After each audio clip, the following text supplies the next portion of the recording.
Okay, the reason I'm vegan. Why am I vegan?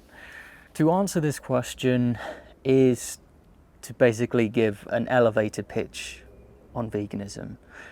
And I don't know if I can do that in a very short video, but I do have a presentation on veganism already. I have an ethics lecture, it's about an hour long, and if you want the full explanation for why I'm vegan, I've made all of the points in there. But here I'm going to give an elevator pitch, a very short summary of why I'm vegan, and maybe it will give you some insight. Here we go.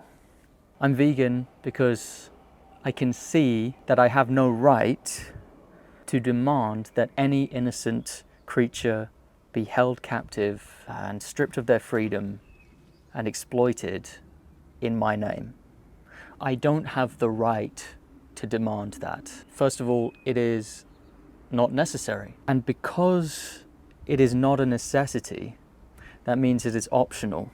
And because there are real victims at the end of these optional choices, on the other side of my demands, I have a moral obligation to choose the option that does not cause an animal to be abused. To me, animals are living individuals, conscious creatures who are not able to give consent. Consent is an important foundation in my ethical understanding of the world. I do understand that not everything can be done with consent, like taking an animal to the vet, having the animal be given some kind of painkiller or something. The animal cannot consent to that painkiller, but that is not exploitation, because administering that painkiller is done for the animal's benefit and not for the human's benefit, right? So that's how the definition of exploitation is very important to understand. Exploitation is where you intend to benefit from the use of an animal. Interfering in the life of an animal with the intention of helping the animal, such as rescuing a koala from a wildfire, that is not exploitation. But inseminating a dairy cow so that cow will lactate, and then to siphon that milk away from that mother cow's calf into a pasteurizing machine to serve up to humans who do not need such a liquid, that is textbook exploitation. And I don't think any of us have the right to do that, since it's not necessary. So these words are really important. These words and their definitions are very important. Exploitation, consent, necessity. Once you understand these words, it draws quite a firm line on what is acceptable to do with animals and what is not acceptable to do with animals. And applying that line to different things that we see in the world, it's very apparent that a lot of the activities that we do are ethically horrendous, are not acceptable, and we have no right to do them. We are massively overextending our power and authority into the lives of others where we shouldn't be controlling the lives of others in this way.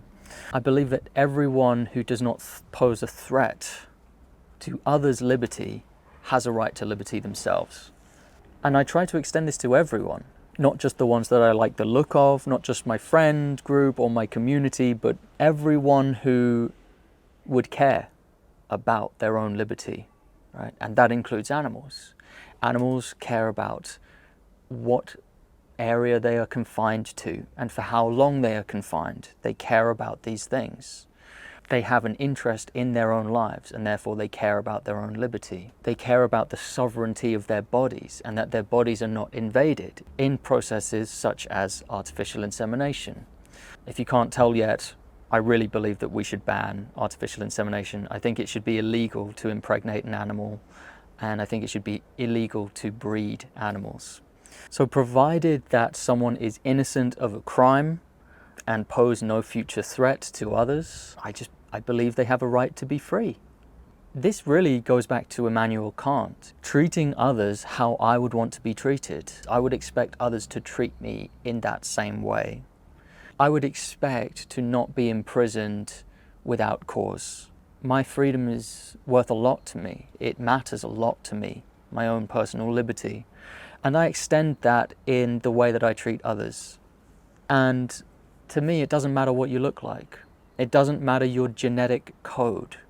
It doesn't matter who you are, where you're from, what gender you are, what race you are, or what species you belong to.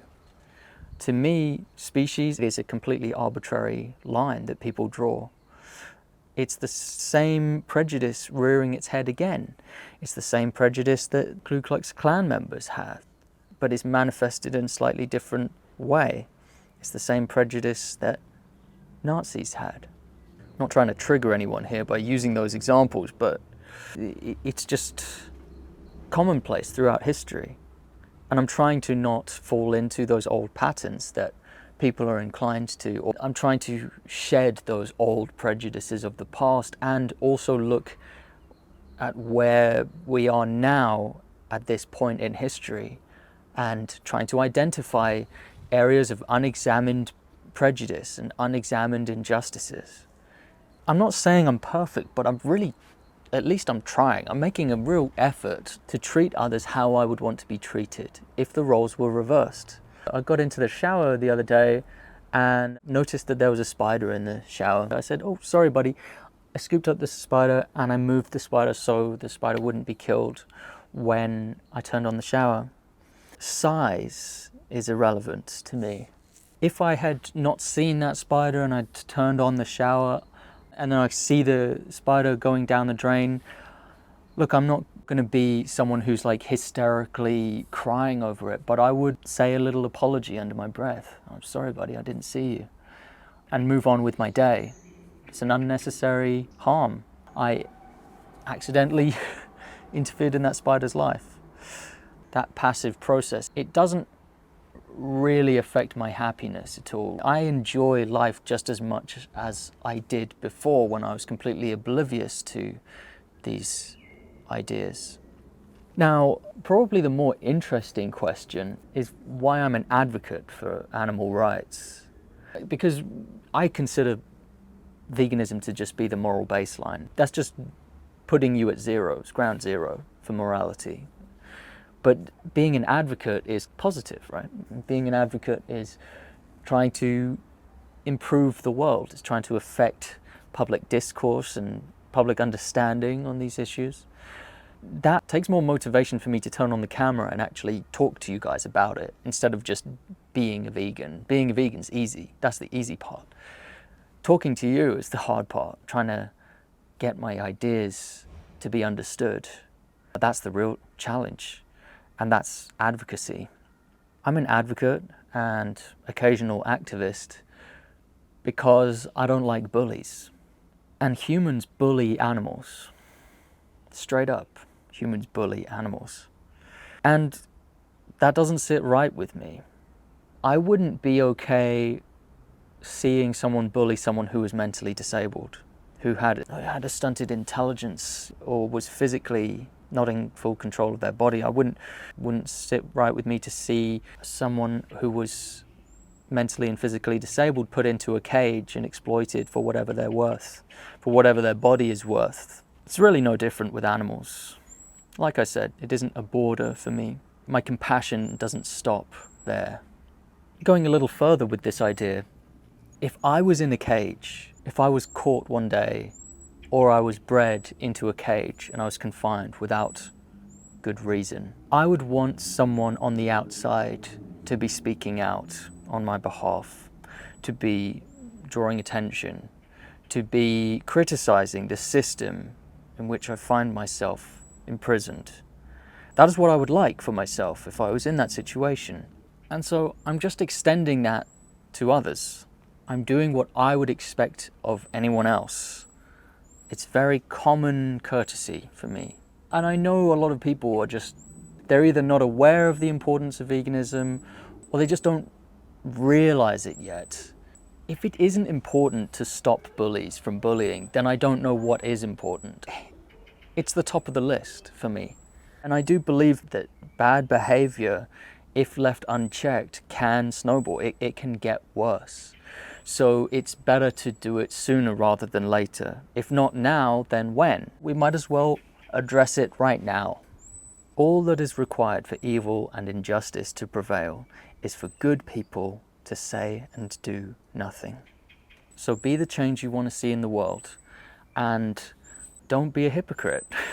If you agree with what I've been saying, if you vibe with it, if you can find no real concrete source of disagreement, and I know if you're a non-vegan, you're looking for one right now. I hope from this video you can see that being vegan is very simple, and it's also not really introducing a lot of new things. It's very much just applying common decency and common courtesy and our paradigms of virtue to animals, right? Where animals have previously been denied those virtues. Animals have previously been denied justice. They've previously been denied compassion.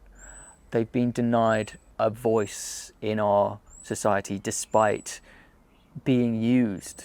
Like, they are a part of our societies, but they've never been given representation. Nothing I'm saying here is particularly novel, especially not in the field of ethics. The only novelty in how I live my life is that I have chosen to apply that without arbitrary borders like species. Anyway, I should end the video there. Thanks for watching, and I'll see you in the next one. Goodbye.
A galinha fugiu.